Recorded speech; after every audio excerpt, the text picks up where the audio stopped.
Alors, pour ceux qui ont voyagé dans l'autre univers avec nous, Sacha, revenons sur cette défaite crève-cœur des Alouettes, 25-17, dans le match de la Coupe Grey dimanche, dans le magnifique Princess Auto Stadium de Winnipeg. T'en as parlé, ça a été un bon match de foot dans l'ensemble. Tout ce qu'on voulait, c'est un match, en tout cas, de mon point de vue, c'est un match serré. C'est ce qu'on a eu. Puis, tu sais, Marc-Antoine Dequoy le dit à la fin de la rencontre. Jusqu'au dernier lancement, il a cru. Oui. Jusqu'au dernier lancer, les joueurs des Alouettes avaient une chance de l'emporter. Parle-moi de Davis Alexander. Tu en as parlé brièvement tantôt. On savait que le sort de l'équipe dépendait de son rendement à lui. Comment tu l'as trouvé? Et est-ce qu'on a raison de croire qu'en santé, cette équipe-là gagnait ce match-là? Oui. Je pense que Davis, j'en ai pas parlé en début d'épisode, il est à son meilleur quand il peut courir. Ouais. C'est un corps mobile. C'est un corps mobile, pas juste pour courir pour le premier essai. Je parle courir pour se déplacer dans la pochette puis faire ses jeux. Il a un excellent bras. Ouais. Il était limité dans ses mouvements. Et je trouve qu'il a essayé de compenser son manque de mobilité par des jeux plus explosifs qu'il aurait dû. L'interception au début de match, c'était une erreur. Premier lancer du match. Les Riders viennent de donner le ballon. Va marquer des points. Va les faire regretter qu'ils t'ont donné le ballon pour commencer. Va leur mettre de la pression que pour égaliser la chose, au début de la deuxième demi, il faut qu'ils marquent des points. Mais là, tu donnes l'interception. Fait à partir du moment-là... Le momentum. Un simple, un rouge, Ouais. qui est quand même une instance, parce que le rouge a forcé la différence de 8 et non pas 7. Ça aurait pu, ouais. Fait que c'est ça. Fait que je pense que ça l'a impacté plus que d'autres choses. Je l'ai trouvé... Je pense qu'il essaie d'en faire un peu trop. Les Alouettes ont bien couru le ballon. Pour une équipe qui courait plus ou moins bien le ballon tout au long de l'année, Stevie Scott a été très bon. La ligne offensive, je trouve, a joué un bon match. Ils n'ont rien donné. En tout cas, pas grand-chose. Mais c'est pas juste Davis. Je pense que il a vraiment été impressionné par sa combativité. Il a trouvé une façon d'aller jouer ce match-là. C'était pas évident. Ouais, puis tu sais, on parle d'Alexander, évidemment. De l'autre côté, Harris a été sans reproche. Là, quoique les Alouettes ne sont pas vraiment approchés de la pochette non plus. Mais on devait s'attendre à un match défensif. D'un côté, tu avais les Rough Riders qui avaient la meilleure attaque contre le jeu au sol de la LCF. Et de l'autre côté, Montréal, la meilleure défense contre la passe. Donc, on savait que ça allait être très, très serré dans ces deux aspects-là du jeu. Puis c'était le cas. Aucun des corps arrière n'a lancé de passe de toucher. Après, c'est de savoir qui gagne la bataille des revirements. Puis c'est la Saskatchewan qui a gagné. Exactement. Puis, ils ont gagné la bataille des revirements. Ils ont pris des bonnes décisions dans le coaching. J'ai pas vraiment aimé la décision de kicker le placement quand il a manqué Lauder. Ouais. Je trouvais qu'il y avait l'occasion de... Mais en même temps, tu les mettais à 2 possessions. Oui, mais Lauder a été mauvais toute l'année. 72% toute l'année. Il vantait. Vantait? Il avait l'air de vanter. À la télé, il avait l'air de vanter. Semi. T'as pas super? J'ai vu pire. Mais tu sais, il y a des erreurs, comme Ento qui échappe l'interception. Ouais. Ça, c'est retourné pour un toucher. Tu sais, ça va chercher le momentum. C'était un bon match de foot. Puis je trouve ça un peu raide qu'on mette tout le blâme sur Shea Patterson et son échappé. C'est sûr que ça n'a pas aidé. Là, puis il y a une partie du blâme, certainement. Mais c'est ça. Mais Alexander le dit. Dans la zone début, on était 2-4 aussi. Ben, c'est ça. Il y a d'autres moments dans ce match-là. Comme dans la Ligue canadienne, tu perds par 8. Même si tu l'échappais à ce moment-là, les Riders reprennent la ligne d'avant. Il y a moyen dans... Tout ça peut. T'arrêtes la séquence tout de suite, tu reprends le ballon. Tu sais, on recommence. Ouais. Ben, ça fait fonctionner. Ça a failli fonctionner. J'ai cru, la longue passe à la fin, là. Ouais, ben oui. Quand j'ai vu que le ballon s'est rendu jusqu'à la zone début, j'ai dit, ça a une chance. Ben, on savait que ça pouvait se rendre parce qu'ils ont repris au 54. Ouais. Alexander, à l'entraînement, sans réchauffement, peut lancer 60. C'est ça. Fait qu'on savait que ça allait se rendre. Après, tu sais comme moi qu'un Hail Mary... Tout peut arriver. C'est quoi le bilan de cette équipe-là cette année? Quel bilan tu dresses? Je pense très positif. Je pense que c'est une équipe il y a une grosse décision à prendre l'année passée entre garder Fajardo ou Davis Alexander. Ils ont gardé Davis Alexander. Paris gagnant. Oui, avec un petit bémol. Dis-moi tout. Il doit être en santé. Ah ben ça. Ça fait plusieurs blessures à l'ischio dans la même saison. Ouais, puis surtout, ce qui est intéressant, c'est que pendant la semaine de la Coupe Grey Winnipeg, Alexander nous a dit pour la première fois que c'était arrivé en avril. Dans son camp d'entraînement en Arizona, faisait des sprints dans un terrain de soccer, sur un terrain de soccer, autour du cercle de mise au jeu. Là. Puis c'est là que ça a claqué. A traîné ça jusqu'au camp d'entraînement dans la glorieuse ville de Saint-Jérôme au mois de mai. Il nous a dit... Excuse-moi. Oui. Mais est-ce que tu un jour te présentais à la mairie de Saint-Jérôme? il est trop tôt. J'ai encore beaucoup de choses à réaliser avant. Mais c'est quand même la ville de tous les possibles. Parfait. On continue maintenant. Donc, Alexander nous disait ce matin, au bilan, on est mardi, que dès le début du camp d'entraînement, les Docs lui ont dit que jamais cette saison, il allait être à 100%. Ça, c'était clair, net et précis, il le savait. Après, c'est claqué la cuisse 2 fois dans la saison, manqué 10 matchs. Il s'est claqué contre Hamilton, il s'est claqué contre la Saskatchewan en fin de match. Ça a été le pivot de la saison. Mais je te trouve sévère en disant que c'est pas un échange qui est si gagnant que ça. Non, mais en termes de joueurs, c'était un super choix. C'est juste que moi, je trouve ça inquiétant.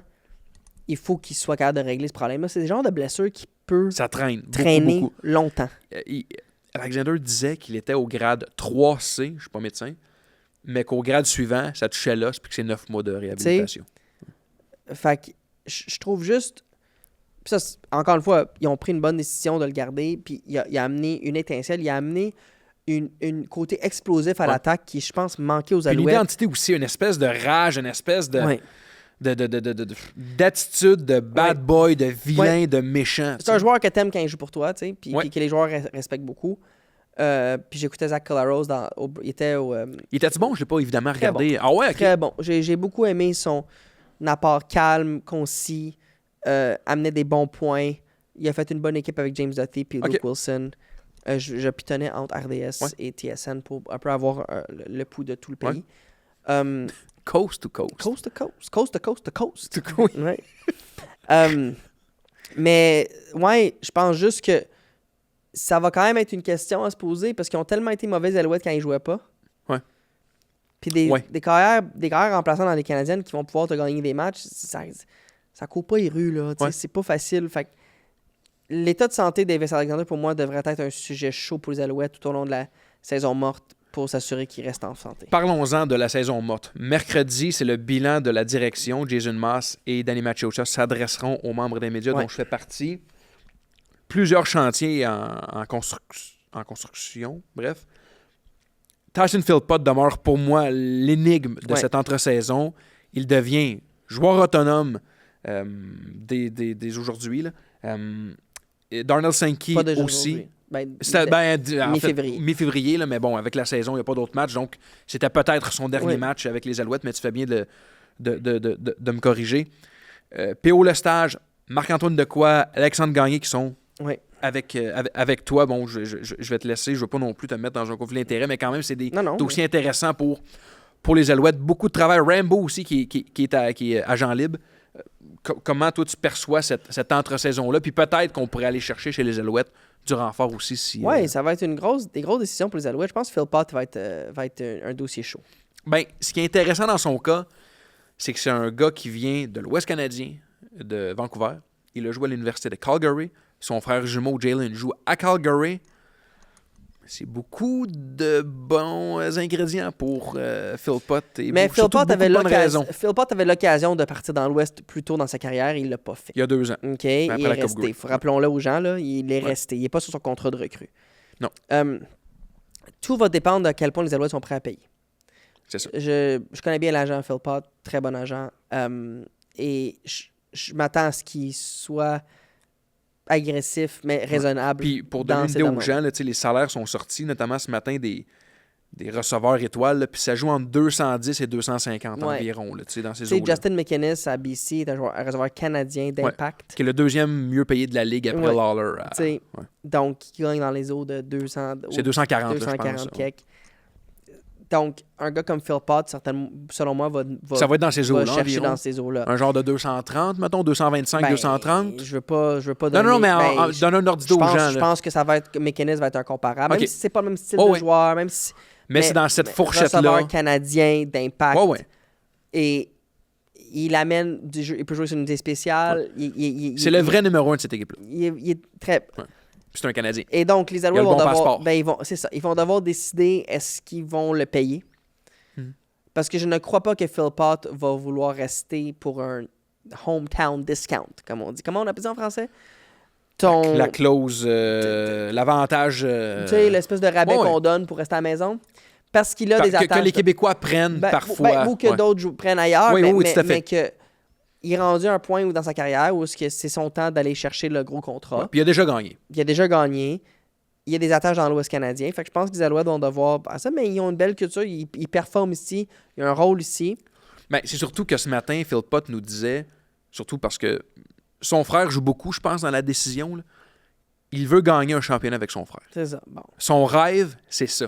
Mais Jalen, il devient-tu agent libre? C'était l'été dernier. Puis il a signé son extension. À Calgary, les Alouettes, ça n'a pas fonctionné d'aller le chercher. Là, lui, il va jouer sur sa dernière année de contrat cette année, Jalen Philpott. Donc, est-ce que Tyson Philpott se dit, je vais attendre un an sans mon frère, puis il va venir, ou au contraire, il se dit, c'est à Calgary, Vernon Adams, c'est un bon club, ils ont fait des éliminatoires. Mais c'est quand même le dossier chaud pour l'entre-saison. Rambo aussi devient agent libre. C'est comme je le disais, Sankey également, les 3 Keb. Tu me le diras si c'est trop personnel, mais pour les Keb, pour le stage, gagner de quoi, qu'est-ce que tu entrevois? Moi, je pense que les gars connaissent du succès ici, puis on va aller jusqu'au bout du processus à trouver un terrain d'entente. Je pense que ça ferait le plus de sens. Puis moi, je suis un fervent croyant dans ce métier-là. Quand tu connais du succès quelque part, donne la chance avec cet endroit-là d'aller chercher les meilleures conditions de travail possibles. Faire un changement, c'est toujours un part de risque. Et il y a un agent, quand j'ai commencé dans le milieu, il y a un agent de la NFL qui m'avait dit quelque chose qui m'a toujours marqué. Il dit, les joueurs qui font le plus d'argent sont ceux qui jouent le plus longtemps. Ah ouais, OK, donc la longévité. La longévité. Et ça veut pas dire qu'un joueur doit jouer 15 ans s'il veut pas, mais de pouvoir jouer sur un long terme. Ouais. OK? C'est vraiment ça. Donc, d'avoir le choix. Si tu te mets dans une situation de connaître du succès, tu peux prolonger ta carrière énormément. Tu sais, un gars comme Mathieu Betts, là, quand il était à Edmonton, il avait connu une saison de 0 sac. Joueur défensif de l'année dans la LCF pour une deuxième fois en 3 ans. Qu'on espère accueillir au Chaîneur. J'ai parlé à Mathieu d'ailleurs. Ah oui! Oui, et il est très emballé à l'idée de venir au Chaîneur. Ben, c'est génial. On va l'inviter. Puis on pourra y en parler plus en détail, mais quand il a fait le changement de partir de Edmonton à BC, c'était un gros changement. Puis ça a été le point tournant de sa carrière. Rappelle l'histoire un peu. Là. Il était à Détroit notamment pour essayer dans la avant NFL. Ça, on va commencer du début. Jouer à l'Université Laval, connaît du succès phénoménal. Une brute. Signe avec les Bears quelques jours plus tard, repêché par les Edmonton Eskimos à l'époque. Oui. Ah, c'est vrai, avec les Bears aussi, j'avais oublié ce bout-là. Oui, il a signé avec les Bears. Il s'est fait couper après le camp d'entraînement, joue pour Edmonton et écoule les 3 années de son contrat à Edmonton. Mais la dernière saison, Northrop était coordonnateur défensif en plus. Edmonton. Oh mon Dieu, OK, c'est quand même quand même. Ben, ça avait eu 0 sac du corps. Il tombe agent libre avec 0 sac. Et il y a eu des offres de quelques équipes, mais BC était la plus agressée pour l'avoir. Et BC, avec raison, on voyait que sur tape, sur la vidéo, il était très, très, très bon, malgré le fait qu'il n'avait pas de sac. Ils ont offert un contrat. Et c'est à BC que la première année a connu sa saison de 9 sacs. Où tout a explosé. Sur 18 matchs. Et la dernière saison, ben, c'est là qu'il a connu sa saison de, je pense, 18 sacs du corps. Et c'est d'après cette saison-là qu'il est tombé agent libre CFL, mais il a reçu une offre de contrat de Détroit. Avec les dans la NFL. Dans la NFL. Et donc, il est signé avec Détroit, il est allé au camp avec Détroit, s'est fait couper à la fin du camp, connu un très bon camp. Et là, il est tombé agent libre. Et là, signé avec BC pour finir l'année. A connu une fin de saison bien, mais sans plus. Et l'hiver passé, on a signé une extension de contrat avec BC de 2 saisons. Puis là, il vient d'écouler la première année de cette Donc, extension. il reste une autre saison à BC. Puis cette saison, on finit avec 15 sacs du corps et il a gagné meilleur joueur défensif de la Ligue. Ouais, puis les Lions ont vraiment un beau projet. Il y a vraiment de quoi... Oui, mais il faut que ça colle à un moment donné. Ils ont tellement de talent. Là. Ils ont les bons pions. Ouais. Il reste à les jouer maintenant. C'est ça. Donc, l'entre-saison des Alouettes, donc on le disait, Philpott notamment. Toi, tu le garderais-tu, Philpott? Moi, il y a un truc qui me... Mettons, je te dis... Puis là, mettons les gens en perspective, là. 2,40, 2,50. Les gens peuvent dire, ben là, c'est pas tant que ça. C'est quand même beaucoup d'argent. Mais tu sais, sur une masse salariale qui est autour de 6,2 millions. Fait que quand tu fais tes calculs, ça représente quoi? 10%, ça serait 600 000. Fait qu'il est à peu près, mettons, un peu moins que la moitié. Tu sais, on parle d'à peu près, peut-être quoi? 5% de la masse salariale? C'est parce qu'avec les Alouettes, depuis le début du camp, puis depuis 2 ans, les gens à l'intérieur de l'équipe nous disent c'est le meilleur groupe de receveurs de la LCF. Puis après, tu regardes Hamilton, tu regardes Ottawa, tu regardes BC, tu regardes Saskatchewan. Tu te dis, Colin, ils sont pas tout seuls. Non. Il y a beaucoup de bonnes équipes avec de bons receveurs. Ça, c'est un. Après, la seule certitude, selon moi, dans ce groupe de receveurs-là, c'est Philpott. Austin Mack, cette année, saison ultra difficile. Je pense qu'il reste 2 ans son contrat de 4 ans qu'il avait signé. Tyler Snead, seul receveur de 1000 verges, mais c'est aussi le seul qui a joué 18 matchs. Est-ce que ça aurait été différent si Philpott et Mack auraient joué? Fait que oui, les 1000 verges, évidemment, un exploit phénoménal, mais j'ai quand même mes réserves sur est-ce que Snead peut répéter ce qu'il a fait. Après, Rambo, joueur autonome. J'aime bien Rambo. Il n'a pas été un facteur cette année. Speaker, blessé en fin de saison, on verra. Bref, pour les Alouettes, garder Philpott demeure une priorité, à mon avis. Il a le bon passeport en plus et il est très bon. Sauf, si jamais tu le perds, c'est quoi le plan? Faut penser à ça aussi. Et je regardais toute la semaine les entraînements et surtout le match de Samuel Emilus avec les Rough Riders. Très bon. Oi, oi, oi. Il est excellent. Je te mentirais si je te disais que j'avais vu les 18 matchs des Rough Riders cette année. Il a été blessé aussi. Mais 2 saisons de 1000 verges consécutives. Cette année, 800 quelques. Puis c'est mon collègue Éric Leblanc de RDS qui me faisait la remarque. C'est un peu le SJ Green des Rough Riders. Même numéro, c'est son idole. Ouais. Il est gros, il est agile. Il a capté toutes les passes dirigées vers lui lors du match de la Coupe Grey. Je connais pas les conditions contractuelles de Emilus. Il est excellent. Il a le bon passeport en plus, c'est un Québécois. Je sais pas, mais c'est juste que je me dis, si Philpott veut vraiment réaliser son rêve de jouer avec son frère et que c'est ça qui arrive, il faut trouver un plan B. Oui. Parce que pas de Philpott, ton attaque est complètement différente. Et puis, j'irais jusqu'à dire que, moi, mon avis, c'est que ton talent canadien, quand tu repêches, tu le développes, fais tout pour le garder. Ouais. Si au final, il part pour rejouer dans l'Ouest, ça se peut qu'à offre égale, il choisisse Calgary, exemple, parce qu'il veut retourner là-bas. Mais ou à Vancouver, parce que c'est de là qu'il vient. Mais à un moment donné, Vancouver n'auront pas de place en masse, là, je peux pas croire, mais je pense qu'il y a vraiment une question qui doit se poser. Et les Alouettes doivent juste faire le mieux qu'ils peuvent pour le garder. Puis, on veut pas pour vanter Pierre-Yves et son équipe, mais Pierre-Yves Lavergne est un très bon détecteur de talent, puis il est en charge du repêchage canadien. Donc, j'ai confiance qu'ils vont quand même... Il faut que tu bâtisses une profondeur. Peut-être changer le ratio. Peut-être, oui. Si on le perd, mais à voir. Ça va être le fun. C'est cool, les saisons mortes dans la LCF, c'est parfois plate, parfois intéressant. Puis là, c'en est un qui va être... C'est super cool. Sacha, je te lance sur le top 5, rapidement. Top 5 des entraîneurs dans la NFL. Suggestion de plusieurs auditeurs là, dans les commentaires. Très bonne suggestion. Oui, parce que ça devient de plus en plus... Ça a toujours été important, un coach, entends-moi bien. Mais c'est comme s'ils étaient devenus des vedettes un peu aussi. Puis que dorénavant, très important pour le succès de l'équipe. Alors, en 5e position, Sacha, je vais y aller entraîneur avec dans la NFL. Un entraîneur que je trouve qu'il est excellent, année après année, Matt Lafleur. Avec les Packers. J'ai pensé le mettre. Ouais, okay, avec les Packers. Je comprends. Je trouve que c'est un jeune entraîneur qui a pris les rênes, qui un peu m'inspire un autre qui arrive plus tard dans le segment, que j'aime beaucoup. Il a le respect de ses joueurs. Les équipes connaissent toujours du succès. A fait une transition de Rodgers à Jordan Love, quand même bien réussi. Oui, moi je l'aime beaucoup. 5e position, j'y vais avec Dan Campbell. Le pilote des Lions. Il a cette hargne, ce désir de vaincre qui, pour moi, est extrêmement séduisant. Puis il a un peu, à sa manière, révolutionné le foot de la manière, surtout en attaque, dont on gère le football de situation. Les 4e essais, on y va de plus en plus dans la NFL. Ça vient beaucoup de lui.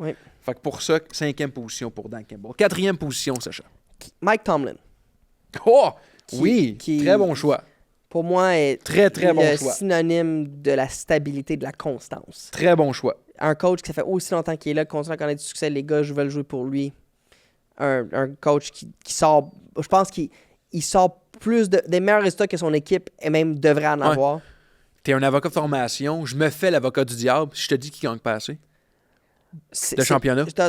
C'est pas tout à fait tard, mais ça reste que... Il y en a juste un. Hein?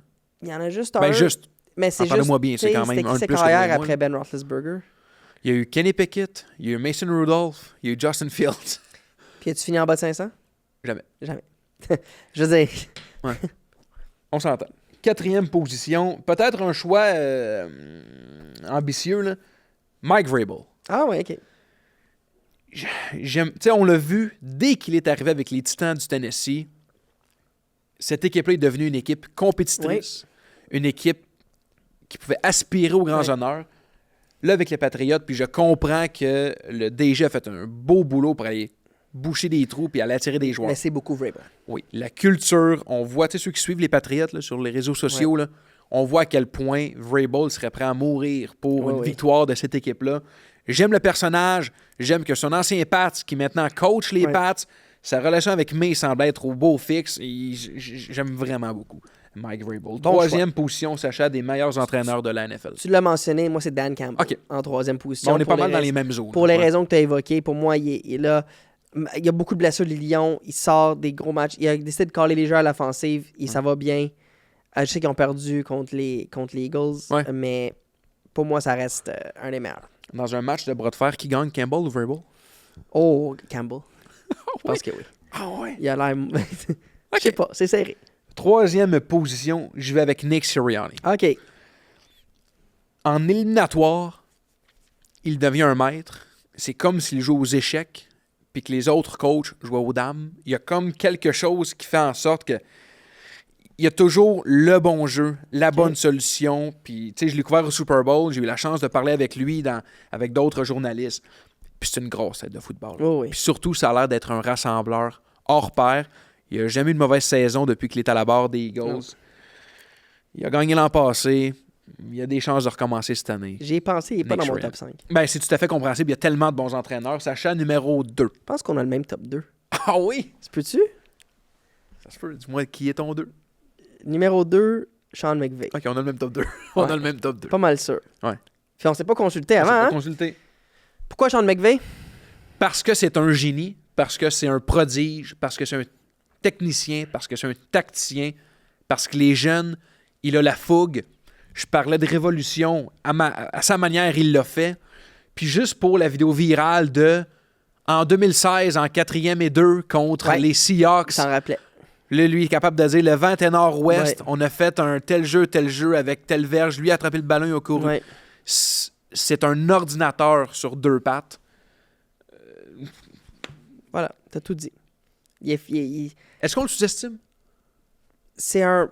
Tu sais, des fois, on a tendance à analyser les joueurs comme quand les meilleurs joueurs de tous les temps, comme ils étaient nés pour être carrière. Ouais. Sean McVay était né pour être entraîneur de la NFL. Ouais. Et il est phénoménal. OK. Numéro 1, tu l'as côtoyé. Tu lui as sans doute déjà parlé. Tu as eu des clients qui ont joué pour lui. Andy Reid. Andy Reid. Pourquoi c'est le meilleur? Encore et aujourd'hui. C'est dur de gagner année après année. Puis c'est dur de garder une équipe avec autant de motivation. Puis les Chiefs en arrachent un peu plus cette année. Ouais, mais ils sont là pareil. Ils sont dans le mix, comme on dit. Tu sais, c'est quelqu'un qui... Les échos que j'ai entendus de joueurs qui ont joué là, quand ils rentrent dans la pièce, les gens le respectent. Il y a un aura. Il y a un aura. Mais il est pas avec méchanceté, pas avec... C'est juste, une aura là-dessus. Ouais. Le plus grand, c'est lui ou Bill? Je mettrais Andy Reid avant Bill parce qu'il y a de la controverse autour de Bill. Ouais, puis... Il y a de la controverse autour de Bill, on va dire ce qu'on veut. Ouais. Il y a de la controverse. Puis son héritage a été un peu abîmé. Puis je veux dire, là, Andy Reid a Patrick Mahomes, puis c'est sûr qu'il va partir dans tous les temps. Mais Andy Reid a connu du succès avec Donovan McNabb. Andy Reid a connu du succès avec Alex Smith. Ouais. Alors que Belichick sans Brady, on a vu que c'était moins ça. Sacha, dernier segment de l'émission, les prédictions. J'ai pas ma feuille habituelle, là. Je suis un gars de la vieille école, mais là, je suis parti tôt ce matin, alors j'ai que ma tablette. Yes. Commençons avec le duel du jeudi soir entre les Bills de Buffalo et les Texans de Houston sans CJ Stroud. Bills de Buffalo. Buffalo. Ils vont trouver le droit chemin, là, puis ça va s'y régler. On s'entend aussi là-dessus. Match intéressant, Pittsburgh, Chicago, dans la ville des vents. Chicago. Aaron Rodgers joue pas. Il est questionnable. Oui. Aaron Rodgers joue pas. Ou questionnable. J'aime comment les Bears jouent. Je trouve comment ils courent le ballon. Je trouve que ça va bien défensivement. Ils sortent des gros jeux. Ils ont beaucoup d'interceptions, beaucoup de takeaways. Ils font rien d'extraordinaire, mais ils font tout bien. Il faut juste qu'ils trouvent une façon de gagner des matchs un peu moins stressants. Là. C'est quand même stressant d'écouter les matchs des Bears. Nombre de matchs qu'ils gagnent en fin de match. Moi, je serais avec les Bears. Est-ce que Theo a joué tout le match la dernière fois? Il manquait un jeu. Okay. Un jeu, il s'est blessé. Quelqu'un lui a... un doigt dans l'œil? Un doigt dans l'œil. Il est sorti pour un jeu, puis il est revenu sur le terrain. Je vais aussi pour les Bears. Passant très stressant de regarder un left tackle jouer. J'imagine. Très stressant. j'imagine. Parce que Sur tout dépend 3e de et lui. 10, là. Ouais. Ah oui. Position shotgun, là. Ah ouais. Ça fait peur. OK, les Pats de la Nouvelle-Angleterre en visite à Cincinnati contre les Bengals sans Jamar Chase, Ouais. qui avait un peu trop de salive. Un peu trop. Fallait que ça sorte. C'est ça, fallait que ça sorte. Les Patriots. Les Pats, hein, Ouais. on s'entend là-dessus. Pas trop de débat ici. Je pense qu'il y a un autre automatisme. Les Giants de New York en visite à Détroit pour affronter les Lions. Jackson Dart. Non, c'est pas vrai, c'est pas vrai. Les Lions. OK. Ben, ça m'aurait pas surpris. T'en as parlé brièvement. Minnesota, Green Bay. Green Bay. Ouais, je pense aussi que Green Bay est dû pour en gagner une. Seattle, Tennessee, à Nashville. Seattle, on s'entend. Je pensais qu'il y avait aussi. un plus gros suspense Non. que ça. Mais, par contre, tu pourrais peut-être me surprendre ici. Colts d'Indianapolis contre les Chiefs de Kansas City au Arrowhead Stadium. Ouais, j'étais pas sûr sur celle-là. Hey, c'est un coquin, hein, lui. Chiefs à maison. OK, Chiefs aussi. J'y vais aussi pour les Chiefs. À date, on est exactement sur la même longueur d'onde. Les Jets de New York contre les Ravens de Baltimore à Baltimore. Ravens aussi. Browns de Cleveland contre les Raiders de Las Vegas. Duel à ne pas rater. Les Raiders font dur, mais je vais aller avec les Browns. Ah ouais, tu vois que les Browns... Oui. C'est vrai que grâce à la défense... Ben oui. Ouais, t'as raison. Je vais aussi avec les Browns. Merci de me raisonner. Et le duel le plus attendu de l'année. Jaguars de Jacksonville contre les Cards de l'Arizona. Est-ce qu'on va dans un bon restaurant regarder ça sur des belles Si la télévisions? presse t'appelait et disait faut que tu ailles couvrir quelque chose à cette heure-là, tu dis-tu je le fais pas, sinon si vous me forcez, je démissionne. J'irai couvrir le match à mes propres frais. Jacksonville. Oui. Blague à part, ils me surprennent beaucoup, Jacksonville, cette année. Philadelphie contre Dallas. Eagles, Cowboys à Dallas. Cowboys. Non. Cowboys. Non. OK, je vais avec les Eagles parce que ce sont les Eagles et ils ont le 3e meilleur entraîneur-chef de la NFL. Falcons d'Atlanta en Louisiane pour affronter les Saints à la Nouvelle-Orléans. Avec les Saints. Penix, je pense, ne jouera pas. Hein. Non. Puis je vais avec les Saints. Je trouve que les Falcons, ils ont de la misère. Je vais avec les Falcons juste parce que Bijan Robinson peut changer un match à lui seul. Et duel du dimanche soir, c'est le duel à ne pas rater, l'immanquable. Buccaneers de Tampa Bay contre les Rams à Los Angeles. Les Rams. Hein? Les Rams. Je vais aussi pour les Rams parce que il est arrivé beaucoup de choses là, dans le match contre les Bills. Puis Tampa Bay, ils ont la fâcheuse habitude de mal jouer contre les bonnes équipes. Je vais avec les Rams à domicile. Et un duel lundi, là, c'est autre chose à faire. Tu feras ta besogne. Caroline contre San Francisco. À San Francisco. J'ai quand même un bon match, ça. Caroline sont 6-5. Je te comprends pas. Tu vantes les mérites des Cards puis des Jags, puis là, la Caroline, c'est comme, ben non, c'est... McMillan a été super bon, là, en fait, l'année dernière. Oui. Tiens, juste pour toi. Caroline. OK, je vais avec les J'en reviens pas. C'est les Panthers. Non, mais je veux dire... Ils se battent pour une place en série. C'est impressionnant ce qu'ils feraient sur affaires. T'as raison. Je dois me ressaisir. Je suis encore sur le décalage. C'est une grosse heure, là, Winnipeg. Là. Oui. En congé, les Broncos, les Dolphins, les Chargers et les Commanders. Ça va faire du bien pour les Chargers. Se ressourcer un peu. Là. Aller à Tremblant fin de semaine. Il était en Floride puis il était déjà en vacances la semaine dernière. Écoute, c'est encore du gros football en vue. Sacha, c'est ce qui met fin à cette émission, à cet épisode. Merci d'avoir été là. Yes. Merci, Nick. Bon football. On reviendra la semaine prochaine avec peut-être ou pas des invités. Je pense que oui. Ça reste à confirmer. Je pense que j'ai des rumeurs hier qu'il va y avoir des invités. Tu t'es laissé dire. Oui, on va avoir des invités maintenant que certains joueurs locaux sont en congé. Ouais. Okay. À suivre. Merveilleux. Merci d'avoir été là. N'hésitez pas à commenter, aimer, partager, à vous abonner à notre contenu sur les différentes plateformes. Merci d'être à l'écoute. N'hésitez pas non plus à nous écrire pour les top 5.